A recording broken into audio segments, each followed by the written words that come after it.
مرحبا بكم مشاهدينا الأعزاء في هذه الحلقة الجديدة من برنامج ضيف الشارقة. في حلقة اليوم نحاول الإجابة على مجموعة من التساؤلات. ما هي التحديات التي تواجهها المراصد الحضرية في جمع وتحليل البيانات؟ وما هو دور القطاع الخاص في المشاريع الحضرية؟ وكيف يساعد المرصد الحضري في استشراف المستقبل؟ ضيف حلقة هذا الأسبوع الدكتور المهندس كمال عبد العزيز موسى، خبير المراصد الحضرية في المملكة العربية السعودية.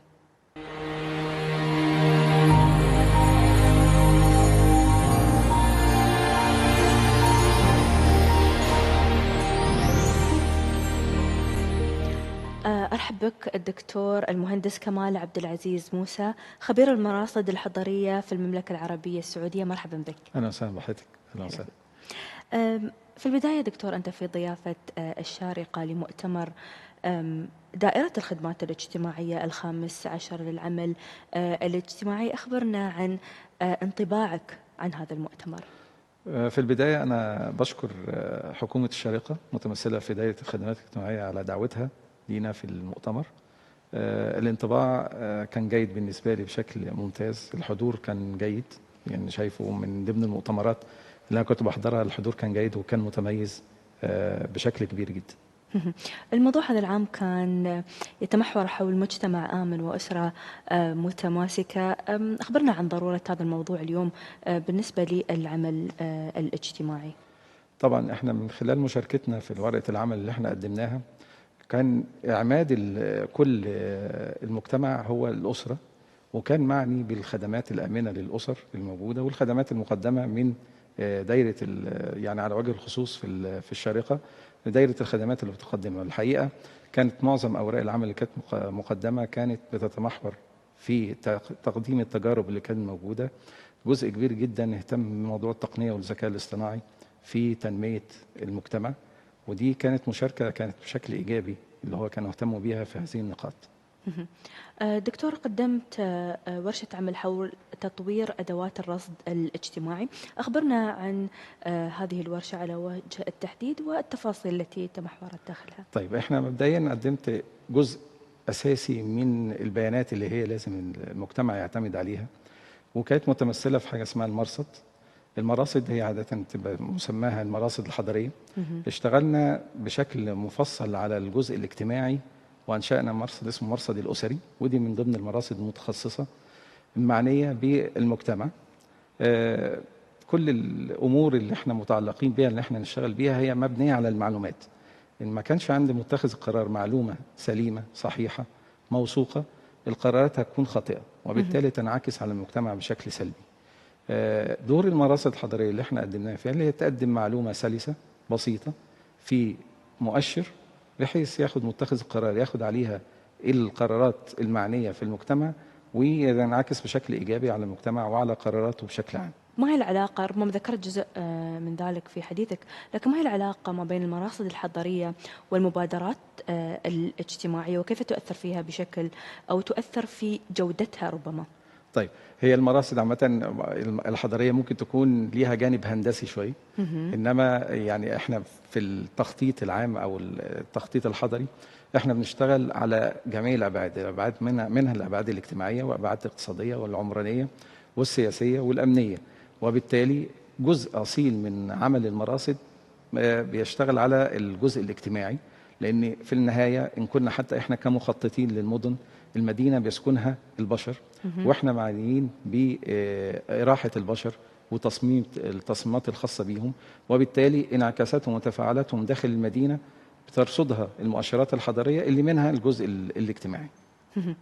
بالنسبة عن ضرورة التعاون في هذا الجانب من أجل تحقيق الفائدة القصوى، كيف ترى التعاون اليوم على المستوى الإقليمي في هذا الجانب؟ طبعا هو التعاون زي ما قلت لحضرتك ان احنا البيانات هي بشكلها الرئيسي هي يعني المراصد الحضريه بتغذي جميع الجهات والدوائر بالبيانات الرئيسيه اللي هم بيحتاجوا بيها. فعنصر رئيسي دلوقتي من المجتمع او من الدوائر الحكوميه اللي هي تشتغل هي مبنيه على البيانات والمعلومات. في تجاربنا للمراصد الحضريه هي شق اساسي واساس لكل الدوائر التي تستمد منها البيانات اللي منها تقدر تشتغل على الخطط المستقبلية الخاصة بها ورصد الواقع اللي هي موجود فيه. وبالتالي تعاون وسيط جدا بشكل كبير، لدرجة ان انا يعني بشجع ان كل دايرة يكون فيها آلية لآليات الرصد متمثلة في الرصد المتخصص أو المراسل المتخصصة للقطاعات الخاصة به. ربما دكتور نتعمق قليلا في موضوع المراصد الحضرية وتطلعنا أكثر على هذا الجانب كتخصص أكثر. طيب، احنا المراصد بدأت فكرتها من بدري، من 1976. دي كان مؤتمر اسمه النوء الهابيتات، دي بيتم كل 20 سنة. بدأت فكرة نشأة المراصد الحضرية منها من سنة 76. وحطوا كان الحقيقة كان في البداية كانوا بيتعاملوا مع المرصد في حدود مؤشرات بسيطة جدا معنية بالسكن، السكن المعيشي للناس. واتطورت الفكرة، مؤتمر الموئل ده بيتم كل 20 سنة. اتطورت الفكرة سنة 95 بنشأة أول مسمى للمرصد الحضري، وده كان في اسطنبول في تركيا. حطوا 45 مؤشر لقياسات المدن بينها وبين بعض، لأن حضرتك عارفة ممكن احنا نقيس بمنظومة أو بمسطرة معينة ودولة تانية تقيسها بشكل معين. هم وحدوا 45 مؤشر بحيث ان نقدر نقارن المدن بينها وبين بعض بشكل موحد وقياسي. ومن هنا بدأت فكرة المراسل الحضرية وإنشائها سنة 1995 من مؤتمر الهابيتات الثاني. بالنسبة لتفاصيل هذا التخصص، تحت أي فرع بالتحديد يندرج وبين أي تخصصات يجمع؟ هو بيجمع ما بين تخصصين رئيسيين، تخصص الإحصاء والتخصص الثاني اللي هو تخصص التخطيط الحضري.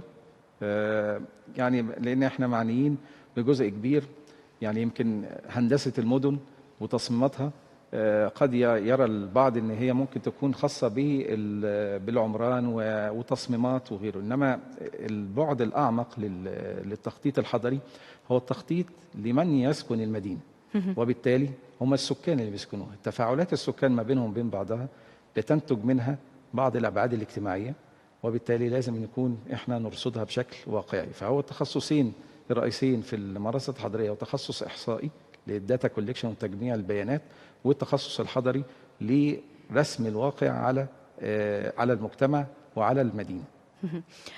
دكتور، قبل قليل يعني أخبرتنا عن يعني العمر ربما القصير نسبيا لهذه المراصد أو المسمى الرسمي لهذه المراصد من 95 تقريبا 30 سنة حاليا. ما هي أبرز المشاريع التي تعمل عليها هذه المراصد حول العالم؟ طبعا هي في يعني في منظومه متكامله للمراصد الحضريه. طبعا المرصد يعني الجهه المستضيفه ليه بشكل عالمي في حاجه اسمها المرصد الحضري العالمي، وده بيبقى في اليو ان هابيتات اللي هي البرنامج الامم المتحده الانمائي. المركز الرئيسي للمرصد الحضري العالمي موجود في نيروبي في كينيا. في حوالي 365 مرصد على مستوى العالم.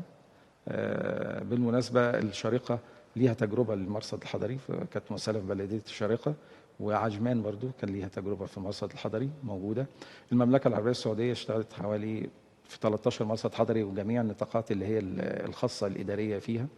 دول العالم يمكن أبرزها طوكيو، مرصد طوكيو من المراصد المتقدمة. مرصد سنغافورة دي كانت من التجارب الجيدة، رغم ان قصر المدة اللي هي 30 سنة بنتكلم، بس ان كانت أدواتها فاعلة في الرصد والقياس لمتخذ القرار، نطلع مجموعة من المؤشرات مهمة جدا نقدر نطلع عليها، ناخد فكرة جيدة عن كل مدينة هنزورها، كل مدينة سواء إن كان الاقتصادي يقدر إن يشتغل عليها، السكان يقدروا إن هم يطلعوا عليها. فحقيقي يمكن كلمة المرصد برضو كلمة ما كانتش دارجة في الآونة الأخيرة، وكان دايما هي معروفة بمرصد فلكي مثلا. إنما يعني هو نقصد بها هو رصد كل ما نواحي الحياة اللي موجودة، وبتبقى بتمثل في مجموعة من المؤشرات اللي احنا بننتجها أو المراصد الحضرية بتنتجها. ما أوجه الاختلاف دكتور بين المراصد المختلفة؟ وهل الموقع الجغرافي، المناخ وما إلى ذلك ممكن أن يؤثر على طبيعة عمل هذا المرصد؟ لا، هو المرصد هو عمل يعني جهاز هو متخصص بيجمع البيانات. يعني احنا ما بنرصدش شكل، يعني من ضمن المؤشرات الموجوده بتبقى في مؤشرات بيئيه بناخدها من الجهات الرسميه اللي بترصد الجزء البيئي. يعني جزء من العناصر اللي احنا بنرصدها هي جزء بيئي فعلا، وان كان احنا نرصد جميع ظواهر المجتمع اللي هي سواء التفاعلات اللي موجوده في المجتمع، سواء اقتصاديه، اجتماعيه، عمرانيه. وبنقدر نمزجها ما بينها وبين بعض ونطلع مجموعة من المؤشرات تبقى واضحة جدا لأي، يعني للمواطن العادي يقدر ان هو يطلع عليها ويبقى فاهمها بشكل جيد، لمتخذ القرار يقدر يبني عليها قرارات. مهم.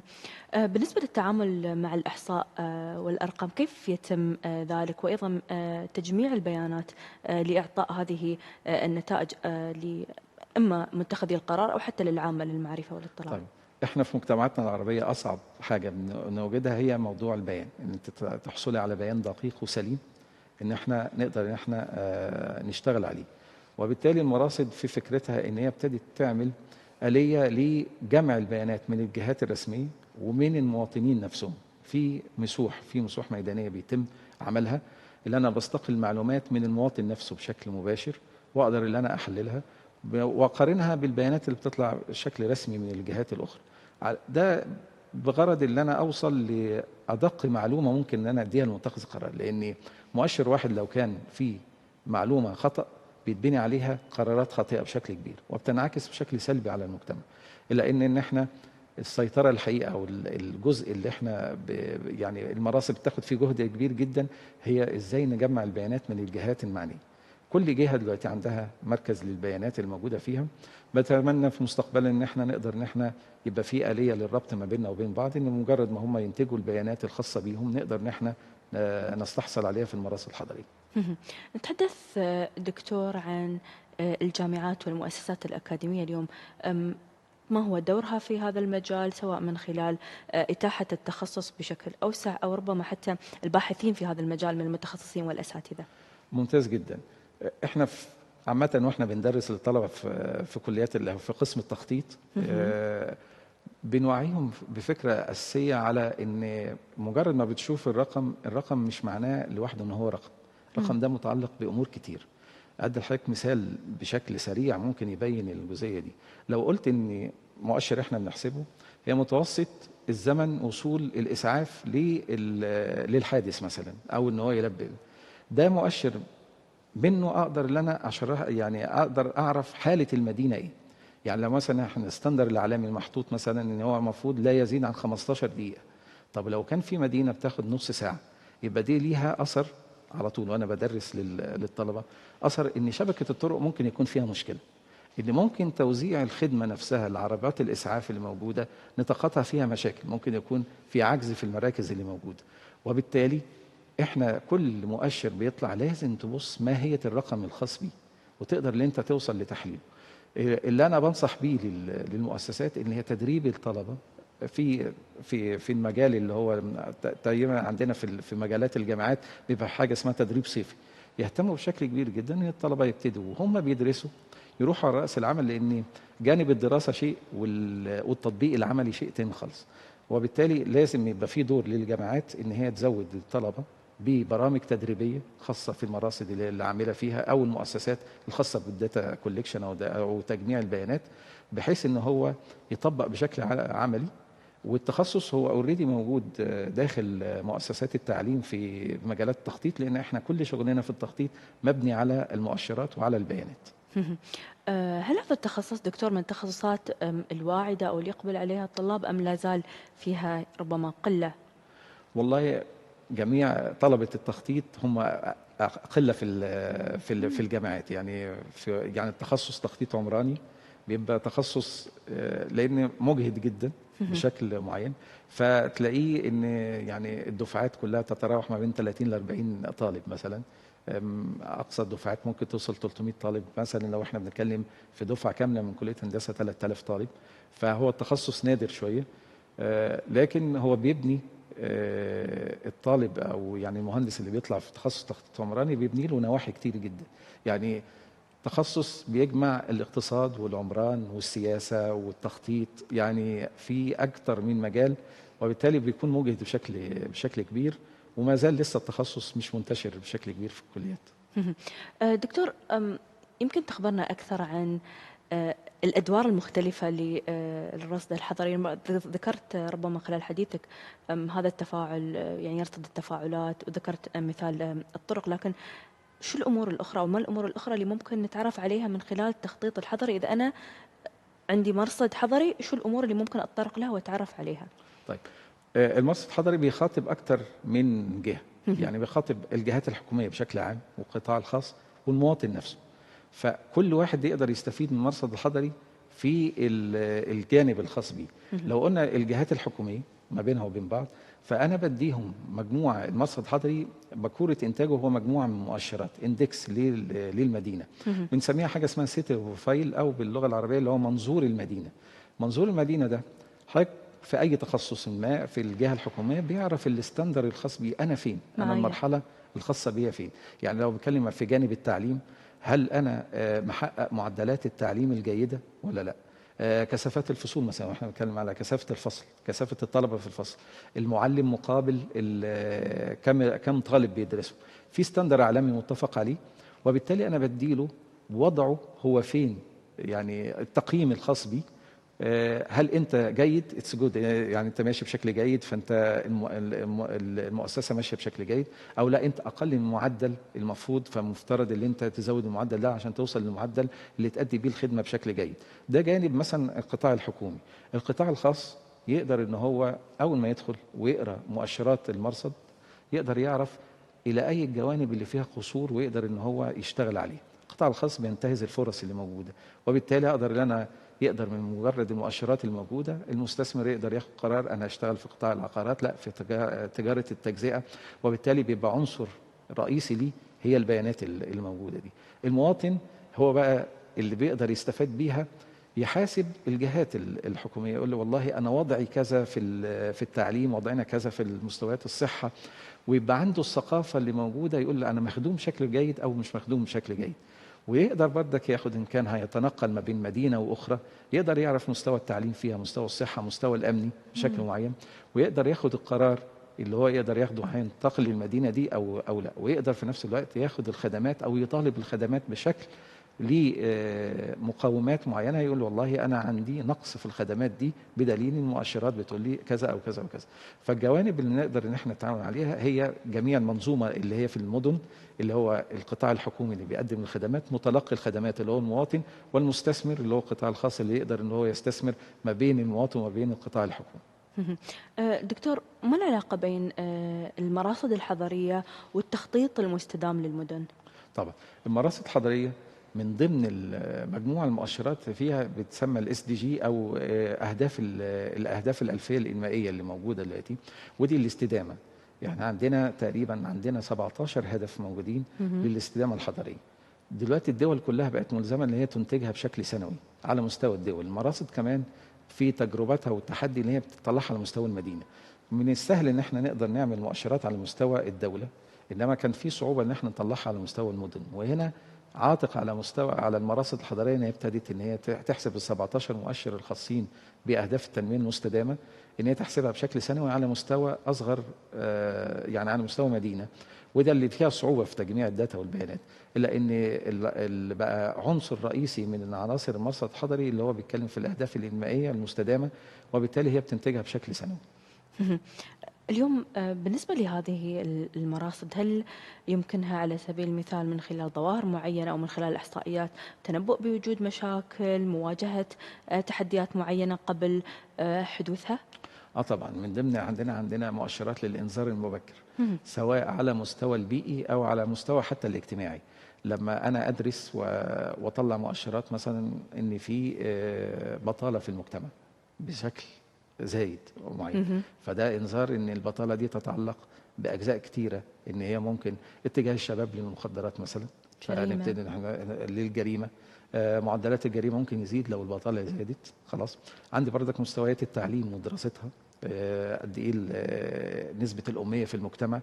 وبالتالي بتنبأ بمجموعه من المؤشرات بتخدم متخذ القرار ان هنا في مشكله هتحصل كمان كام سنه لو ما حققتهاش. بالاضافه ان كل مدينه دلوقتي ليها المستهدفات الخاصه بيها او ليها الرؤيه، وبالتالي الحاكم للمدينه او الحاكم للمنطقه او للدوله محتاج ان يعرف احنا ماشيين على خطى سليمه ولا لا. لازم قياس بشكل دوري اعرف انا بتقدم فيها ولا لا، وبذلك انا بقدر ان انا اتنبأ ببعض المشاكل اللي ممكن او الظواهر اللي تحصل في المجتمع، ويتخذ فيها قرار، يعني متخذ القرار فيها، بحيث ان نقدر نتلافاها قبل حدوثها. جميل. هذا يخليني دكتور أرجع للنقطة اللي ذكرتها قبل قليل حول الأهداف الخاصة بالتنمية المستدامة والإنمائية. ال17 هدف الموجودين يعني تختلف هي، يعني بعضها يتعلق بالفقر، بعضها يتعلق والجوع. بمياه صالحة للشرب، صحيح. بعضها التعليم والمساواة وما إلى ذلك. اليوم كيف ينظر المرصد الحضري لهذا الاختلاف الشاسع في الأهداف الإنمائية والتنموية؟ يمكن المراصد كانت خصصت في فترة من الفترات على الهدف 11 اللي هو الإسكان بشكل مهم. معين، توفير السكن الملائم للمواطنين. إلا إن المراصد مؤخرا في يعني وأنا اشتغلت طبعا عمري أغلب حوالي 25 سنة في عمل المراصد، إن لقيت إن إحنا الجانب لازم نتعامل مع 17 هدف، لأن لما حددوا 17 هدف هو لحياة كريمة للمواطن في المدينة اللي هو عايش فيها، بتشمل اللي هو القضاء على الفقر، القضاء على الجوع، وعندي المساواة، وعندي السكن. فمجموعة متكاملة بشكل كبير. لما حددوا 17 هدف، دول 17 هدف فيهم حوالي 150 مؤشر بيتحسب عشان أقدر أوصل لل 17 هدف دول. كانت المراصد في وقت من الأوقات بتتجه لهدف واحد اللي هو هدف 11 وهو مسمينه مشهور بشكل كبير على مهم. الإسكان. إلا إن احنا مؤخرا ابتدينا ان احنا نشتغل على مجموعة الأهداف ال 17 لأنها متكاملة. أنا مهم. في الآخر غرضي قبل ما أكون حتى كمرصد حضري، انا غرضي ان انا اقدم الخدمه بشكل لائق للمواطن اللي هو موجود، ان هو ما يكونش عنده مشاكل موجوده سواء في التخطيط او مشاكل موجوده في حياته بشكل عام. وبالتالي قياسها كان شيء مهم. التكامل في ال 17 هدف ده شيء رئيسي، وان لازم الناس كلها بتشتغل عليها. لا يمكن ان انا اشتغل بمنأى هدف عن اهداف تانية. ممكن تكون الدول ليها اولويات لتحقيق الاهداف دي، الا ان فعلا ان لازم 17 هدف بشكل متكامل يعملوا مع بعض. مهم. في نقطة يمكن أبغى أربطها بهالموضوع دكتور، ذكرت قبل قليل أن التدريب العملي والمجال العملي مهم جدا للطالب. اليوم كيف يتعامل خريج هذا التخصص مع الاختلافات الموجودة في كل مجتمع وخصوصية كل مجتمع وما يدرسه من نظريات معينة؟ يعني مثلا يعني شخص يعمل في مرصد حضري في أفريقيا تعاني على سبيل المثال بعض المشكلات في الأوبئة والتطعيمات والمياه، يختلف عن شخص على سبيل المثال في منطقة الخليج أو حتى في أوروبا. كيف يتعامل المرصد الحضري مع هذه الاختلافات سواء كانت الثقافية والاجتماعية والجغرافية وما إلى ذلك؟ طيب، احنا يعني بيبقى لكل مرصد ليه اهداف، مجموعه من الاهداف معينه. زي ما سعادتك قلت كده ان انا ممكن في افريقيا يكون ليا اهداف مختلفه عن في دول الخليج. ممكن يكون عندهم مجموعه من الاهداف خاصه بيهم يقدروا ان هم يشتغلوا عليها. الا ان احنا عشان برضو نواجه المشكله دي حددنا اندكس او ان احنا بنسميها مجموعه من مؤشرات موحده كقياس وتعريف. انا اهتم في المرصد مثلا في دول الخليج ببعض النواحي المعينه، خلاص، بالطاقه، برفاهيه الحياه، بالامور التانية. في ناس تانية بتهتم مثلا بموضوع الجوع، بموضوع الحروب، وفيات الاطفال الرضع اقل من 5 سنوات، ده مؤشر من المؤشرات المهمه جدا. وبالتالي اختلافها مع بعض، الطالب وهو بيشتغل هو ده اساسه. يعني هو بياخد مثلا مجموعه من المؤشرات موحده. يعني ميزه المرصد هو بيوحد مجموعه مؤشرات ما بيننا مم. وبين الدول كلها. قد تختلف النتائج ما بيننا وبين كل، يعني مثلا بلد في دوله الامارات مثلا بلد صحراويه، المناخ فيها مناخ حار جدا بشكل كبير.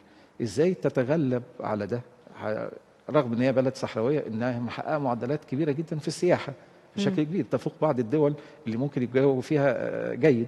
دي على طول احنا بندرسها ازاي الاداره اتعاملت او الحكومه بتتعامل مع الطقس بالشكل ده، ان هي توفر 15 او 16 مليون سايح في السنه مثلا. ده ليه تصميمات بشكل مختلف، وليها يعني مؤشرات بتحسب بشكل مختلف. فكل دوله ليها خصوصيتها.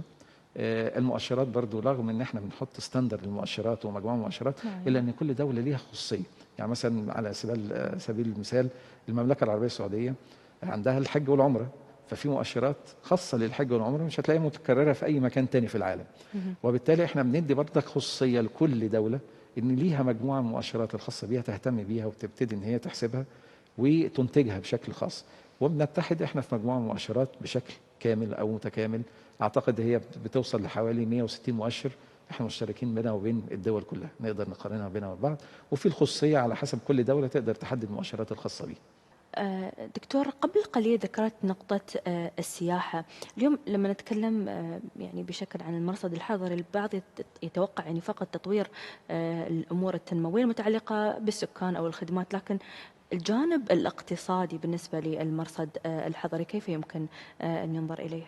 في مجموعة متكاملة للجانب الاقتصادي في المراصد الحضرية بتشتغل عليها. في حوالي أكثر من 60 مؤشر اقتصادي بيتم حسابهم، سواء على الجوانب بقى زي ما قلنا في السياحة، موجودة في التجارة، في الإسكان، كل ما هو ليه متوسط دخل الفرد، ده مهم جدا بالنسبة للمستثمرين، متوسط الإنفاق للأسرة قد إيه. ففي مجموعة متكاملة من الجوانب الاقتصادية بيقوم بيها المرصد. لذلك إن عمل المرصد هو صعب ان انا احمله على قطاع معين، هو قطاع تخطيطي. يعني فهو متكامل بشكل كبير جدا. يمكن تجارب كبيره حصلت في بعض الدول ان انتجت ان خلت ان المراصد الحضريه تكون في قطاع مستقل، ممكن يتبع مجلس الوزراء بشكل مباشر. في بعض المدن الاخرى او الدول الاخرى ان هي خلتها تبع يعني وزارات البلديات والاسكان. في دول تانية ان هي لا، خلتها بشكل مستقل. يمكن حتى المملكه العربيه السعوديه لما ابتدت كانت تبع وزاره الشؤون البلديه والقرويه، ودلوقتي تعدل المسمى لوزاره البلديات والاسكان. لقينا ان التخصص لوحده ان بيفرض عليها ان هو المراصد الحضريه هي تتبع للقطاع التخطيطي، انما المملكه عدلت ده ان هي عملت دلوقتي هيئات لتطوير المدن على مستوى مناطق المملكه. وطلعوا قرار ان المراصد الحضريه تتبع للهيئات. الهيئات عامه بتكون مسؤوله عن التنميه بشكل كبير وبتكون مستقله، وبالتالي لا تحسب على قطاع معين. فالمراصد بتشتغل على القطاع الاقتصادي، على القطاع الاجتماعي، على السكان هو جزء منه او الاسكان، وبالتالي هي لا تحمل على قطاع بشكل معين.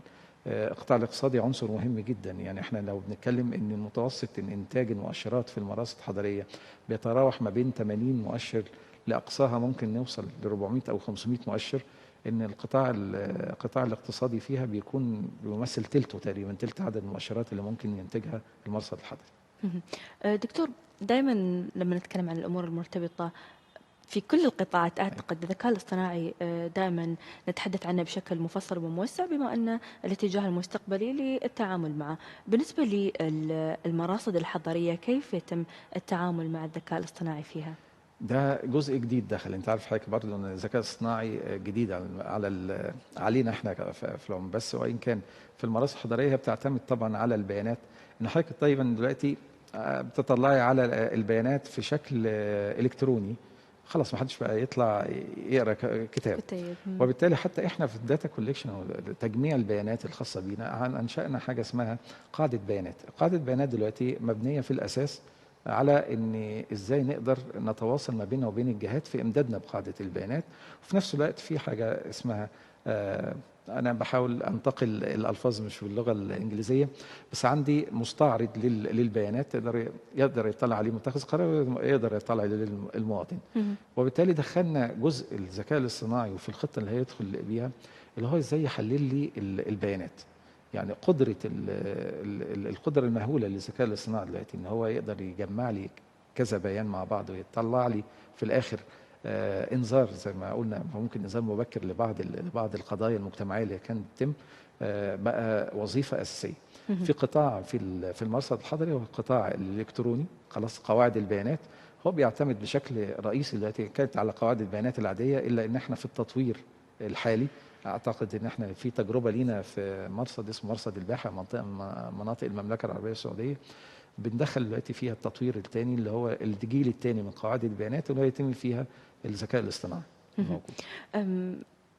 يعني هل تتوقع اعتماد كلي في تحليل بيانات على الذكاء الاصطناعي في تحليل بيانات المدن، ام ان يعني العنصر البشري سيبقى موجودا في هذا والله الجانب؟ دايما انا ليا وجهه نظر في ده، ان العنصر البشري هو الاساس. يعني القدره على تحليل البيانات.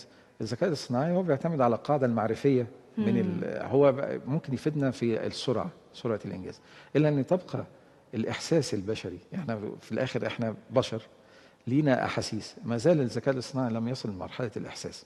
انا لما بحس بمشكله موجوده في المجتمع انا بتاثر بيها. يمكن الذكاء الاصطناعي يقدر يحس بالشعور اللي احنا حسيناه، ان ازاي ان مواطن موجود في إمارة الشارقة لما يكبر في السن وما يكونش ليه عائل هو مطمئن ان يقدر في ناس ترعاه. دي احساس رهيب جدا بشكل كبير، انا تاثرت بيه بشكل كبير جدا الزياره اللي احنا عملناها امبارح. وبالتالي انا دايما بقول ان الذكاء الاصطناعي هي اداه احنا بنستخدمها معانا، انما لم تصل ابدا لقدره العقل البشري والاحساس اللي هو موجود. لذلك انا بستخدمه وبوظفه في الاليات اللي هي بتتم الخاصه بيا، انما ما زالت القدره على التحليل العقل البشري هو الاكبر. دي وجهه نظري، ممكن قدام نختلف، ممكن يوصلوا بعد كده الاحساس للذكاء الاصطناعي في تجارب كتير بتتم حاليا. وان كان انا شايف ان الاساس هو البشر، ممكن هو يساعدنا في سرعه الانجاز في اعمالنا اليوميه. انا بعتبره ان هو مساعد، انما مش هو الاساس، خاصه في قضيه التحليل. تمام. دكتور، تجربة العمل في مراصد حضرية في المملكة العربية السعودية قرابة 9 مراصد، كيف كانت التجربة؟ تجربة المملكة العربية السعودية من التجارب اللي أنا شايفها إن هي رائدة في عمل المراصد الحضرية، إن هي قدرت تعمل شبكة متكاملة للمراصد الحضرية. التقسيم الإداري للمملكة العربية السعودية بتشمل 13 منطقة. في ال 13 منطقة تم إنتاج أو عمل تأسيس 13 مرصد حضري يرأسه بعد كده المرصد الحضري الوطني للمملكة العربية السعودية. كانت تجربة رائدة. كان أغلب المشاكل اللي بتواجهها المراصد الحضرية هو إن احنا ننتج مؤشرات بنقدر نحط فيها كل قطاع أو كل دايرة حكومية قدام الوضع الراهن الخاص بيها. كان في الأول كنا نواجه مقاومة بشكل كبير، إن كل قطاع يقول لا أنا تقديري أو تقييمي مش بهذا قدر مثلا من السلبية، أو أجزاء تانية كانت إيجابية. وبالتالي كان عامل رئيسي في المملكة العربية السعودية إن اللي كان بيرأس المراصد الحضرية هو سمو أمير المنطقة، وبالتالي كان بيديله باور بشكل كبير أو بيديله قوة بشكل كبير جدا. منها قدرت إن هي تنجح تجارب المراصد في دول تانية. المراصد فشلت فيها بسبب ان القرار السياسي ما كانش فيه دعم سياسي بشكل جيد ان هو يقدر يدعم المراصد. كلنا دايما المرصد دايما انا ما بستخدمهوش اللي هو اداه ضغط على الدايره، هي اداه مساعده. قد يكون المشكله في قطاع معين مثلا، وليكن احنا لقينا مشاكل مثلا ان في مستشفى اتعملت في مكان بس ما فيش طريق يوصلها، وبالتالي الرؤيه العامه للمراصد الحضريه بتتكلم على 3 محاور رئيسيه: محور الكم والنوع والتوزيع. فقد يكون أنا لو قلت على مسمع الناس إن أنا عندي 1000 مدرسة في مدينة ما، هل ده يعنينا إن هو شيء كويس أو وحش؟ ما أقدرش إن أنا أحكم عليه. إنما لو قلنا عندي 1000 مدرسة متوزعين في نطاقات معينة أو هنا هيبان على طول للمتلقي إن في أماكن مخدومة بمدارس وأماكن مش مخدومة بمدارس.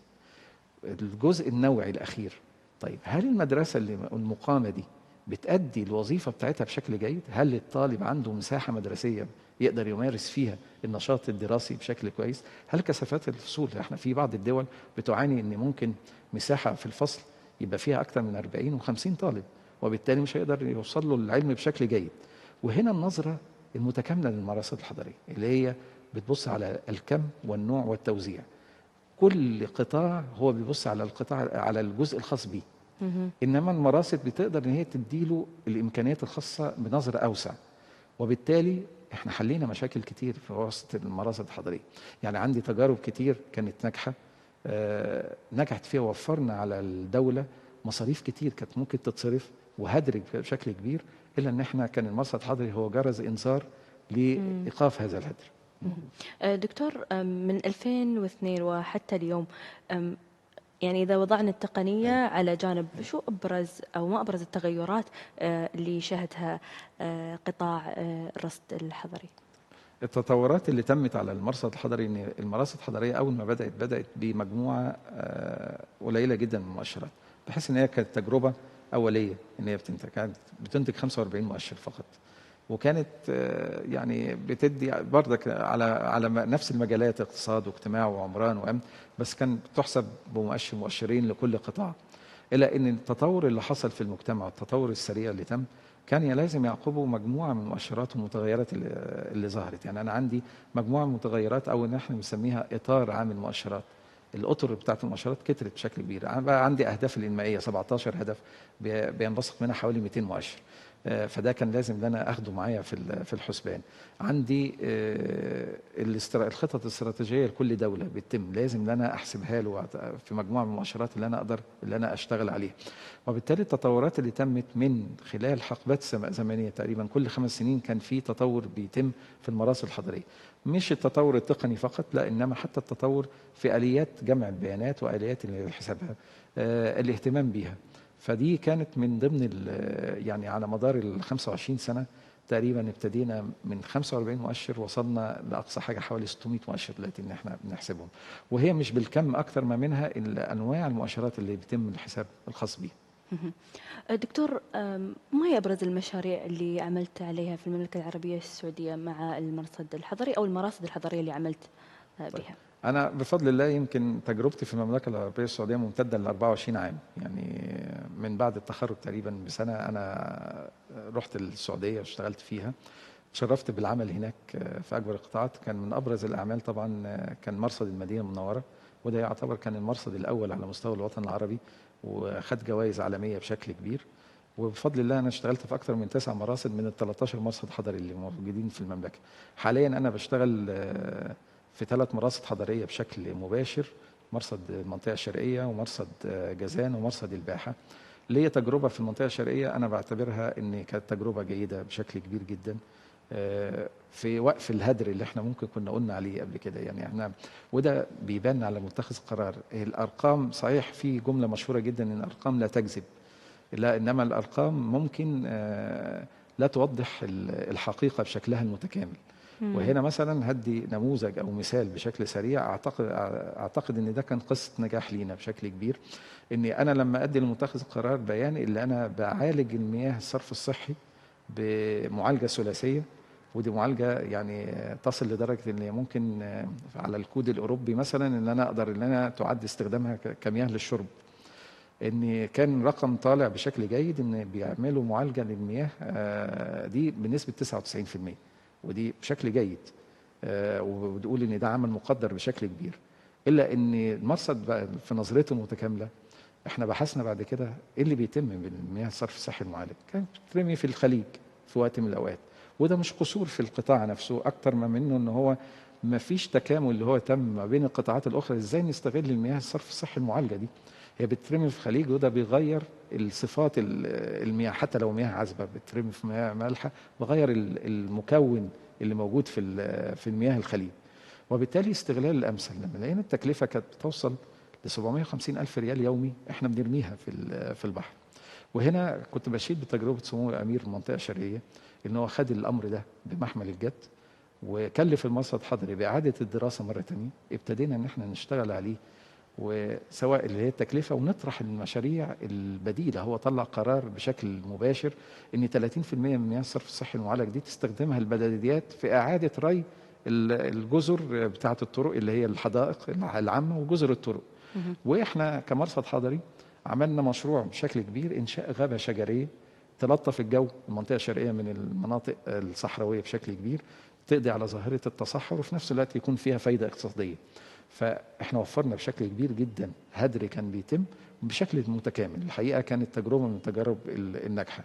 دلوقتي في منطقه الباحه حتى وضع استراتيجيه خاصه بيها. منطقه الباحه هي منطقه جبليه قائمه دلوقتي على السياحه وعلى الزراعه. بنشتغل عليها بشكل تفصيلي، ازاي ان انا اقدر ان انا اعلي من انتاجيه الزراعه عندهم ومن الجزء السياحي بشكل خاص. فتجارب انا بحس ان المراصد الحضريه بالشغل الخاص بيها بالنتائج اللي بتطلع هي تجربه حياه، ان انا اقدر ادي التوجهات السليمه لمتخذ القرار ان يقدر يطلع على معلومات انا اولا بضمنها ان هي يكون فيها قدر كبير من الدقه. طبعا لا يخلو عمل بشري من عدم الدقه اللي موجود فيها، لان بنحصل بيانات من كذا قطاع. بس وان كان شكل المراصد الحضريه اللي انا بقدر يعني استقل بيانات من الجهات واقدر ان انا اقارنها ببيانات اخرى واطلع نسبه الخطا اللي فيها واصححها. الا ان عمل المرصد الحضري هو عمل حياه لمتخذ القرار، اللي انا اقدر ازاي قصه النجاح الخاصه بيها اللي انا اقدر ان انا ادي لمتخذ القرار بيانات سليمه يبني عليها قرار. انا بشوف ان ده عائد على المستوى الشخصي، عائد خاص بشكل كبير اكتر من مجموعه البيانات. اليوم ما نوجه بوصله بشكل صحيح وان ينعكس ده على المواطن ورفاهيته بيبقى شيء جيد بشكل كبير جدا. هل للقطاع الخاص دكتور تأثير أو مشاركة لعمل المرصد الحضري؟ طبعا القطاع الخاص، احنا دايما دلوقتي الدول كلها او الحكومات مهما وصلت من ميزانياتها مش هتقدر ان هي تغطي كل الخدمات وتلبي كل احتياجات المواطن، فالقطاع الخاص هو عنصر رئيسي من العناصر دلوقتي او في الدول بشكل عام. القطاع الخاص بيعتمد على المعلومه، معلومه ممكن تعلي قطاع معين، ومعلومه تانية ممكن تنزله في الارض زي ما بنقول. فالقطاع الخاص مشارك بشكل رئيسي في المرصد الحضري، بالعكس ولينا تجارب ان احنا نقدر من مجموعه البيانات اللي احنا نطلعها ازاي نقدر نفيد القطاع الخاص ان هو يتوقف في توجيه التنميه. يعني ممكن انت عارفه نظره القطاع الخاص هو نظرته الربح، هو ده محق فيه، بس انا اقدر اوجهه ازاي ان هو يربح وفي نفس الوقت يخدم المواطن من خلال البيانات اللي احنا بنقدر ننتجها. فهو شريك رئيسي، يعني احنا المراصد الحضريه بتشتغل على 3 شركاء رئيسيين، حتى احنا بنسميهم شركاء التنميه: القطاع الحكومي والقطاع الخاص والمنظمات المجتمع المدني، هي الجمعيات الاهليه والخيريه. ال3 دول هم العنصر الرئيسي او العناصر الرئيسيه في قيام المراصد الحضريه والشغل الخاص بيها. دكتور، شو بيكون أو ما هو دور المنظمات أو الجمعيات في هذا القطاع؟ الجمعيات طبعا ليها دور بشكل كبير، دور يعني وانا بشتغل بمناسبه ان احنا الجزء الاجتماعي الخاص بيه. يعني ظاهره اللي انا الاسر الفقيره موجوده فيه، نسب الطلاق اللي موجوده في جمعيات خاصه، يعني انا جمعيات خاصه بقضايا الاسريه، جمعيات خاصه المجتمعيه. الحقيقه برضو بعض الجمعيات الاهليه او الخيريه بيشتركوا معانا في السيرفي اللي احنا بنعمل حاجه اسمها مسح اجتماعي اقتصادي بنعمله. انت عارف المتغيرات المجتمع بقت بشكل سريع. لو احنا قلنا علاقه الاحصاءات العامه بالمرصد، فالاحصاء على مستوى العالمي بيتم عمل احصاء تعداد عام للدوله كل 10 سنوات، الا ان المتغير بقى المجتمع بيتغير بشكل سريع. فالمراصد بيتم عمل خاص بيها حاجه اسمها مسح اجتماعي اقتصادي للاسر، بننزل على الاسر ناخد منهم البيانات الخاصه بيهم. خلاص، هنا بيشارك معانا المجتمع المدني او المجتمع التنموي اللي معايا، اللي هو بينزل بيوفر لي شباب وشابات ان هم يقدروا ينزلوا معايا نعمل بيهم السيرفي، فده جزء من الشراكه المجتمعيه معاهم.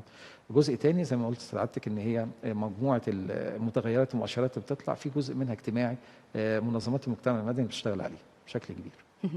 دكتور، لو مثلا مدينة جديدة حاليا تود إنشاء مرصد حضري، شو الأمور التي تحتاج لها من سواء كانت موارد مالية بشرية معدات وما إلى ذلك؟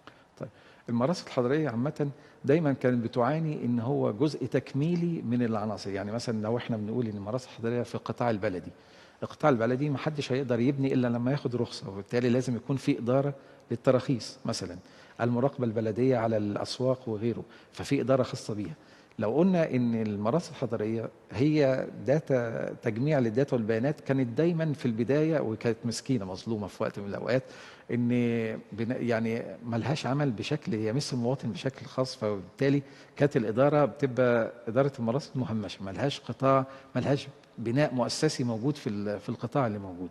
الا ان اهميتها بشكلها الاخير دلوقتي ابتدى ان هي تترصد لها ميزانيات موجوده بسهوله. على فكره في تجارب من مراصد حضريه بتتم في القطاع الخاص هو اللي بيقوم بيها. يعني انا اذكر تجربه كنت حضرتها، مرصد حضري في مدينه ليون في فرنسا، اللي عملوا 2 محامين قطاع خاص قدروا ان هم يجمعوا الداتا والبيانات ويطلعوا مؤشرات، وكانوا بيبيعوا المؤشرات دي.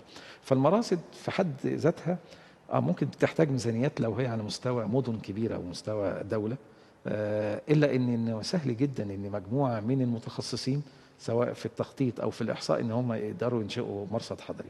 فاي مدينه جديده او قائمه عنصر البيانات هو عنصر مهم.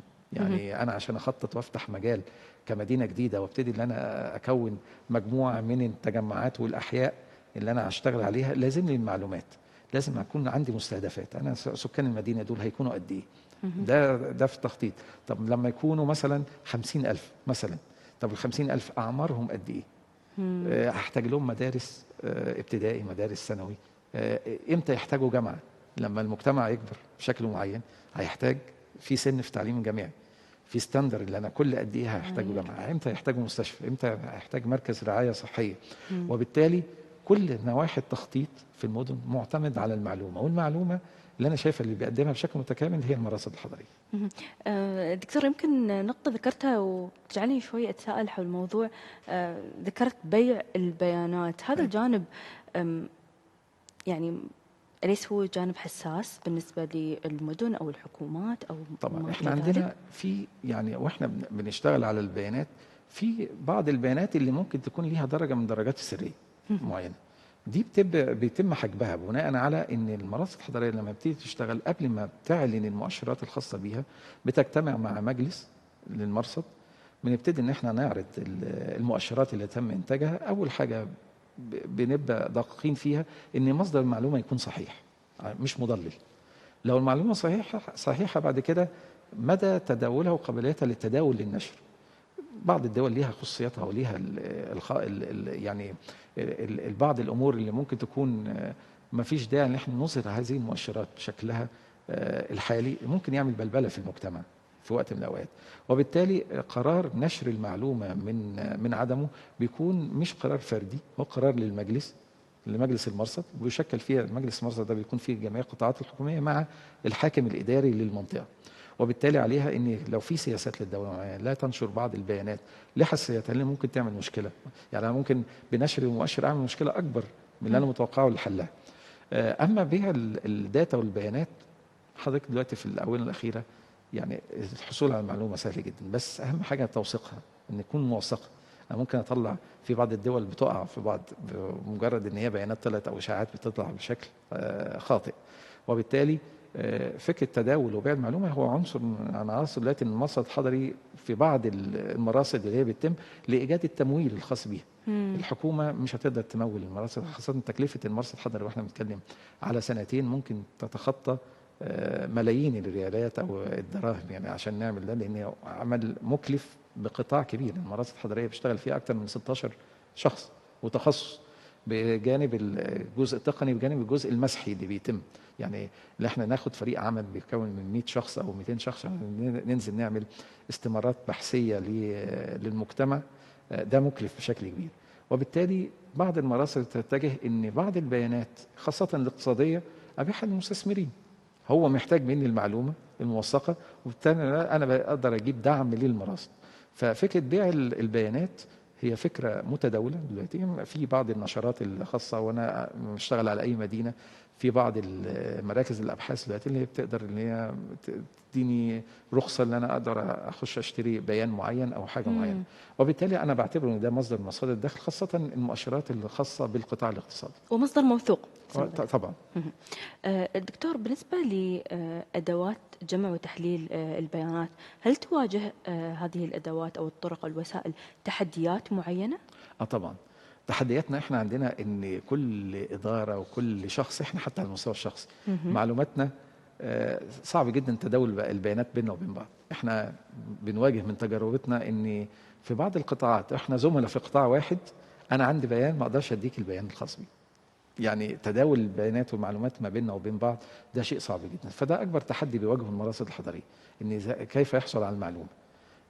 بنتغلب عليها بقرارات رسميه بتطلع. يعني في قرار ان لازم يتم التعاون مع المراصد بشكل معين. هو اكبر تحدي هو جمع البيانات، ولما البيانات بتجي لنا لازم نتاكد من الموثوقيه بتاعه البيان نفسها، وان الدرجه سليمه من البيان اللي يطلع. واكبر بردك مشكله بنواجهها ان البيانات بتجي لنا بشكل يعني مثلا عشان انتج بيانات لعام سنه 24 لازم ادخل في الربع الاول من سنه 25. احيانا مواكبه السرعه في القرارات، ان البيان حتى لو ما طلعليش في وقته الاني بيبقى بيان يعني بيان انتهى بالنسبه لي، يعني بيان بقى قديم ما اقدرش ابني عليه قرار بشكل معين. فاكبر تحدي بتواجهه المراصد هي الداتا او مجموعه البيانات اللي انا اجمعها. دي تحدي بشكل كبير.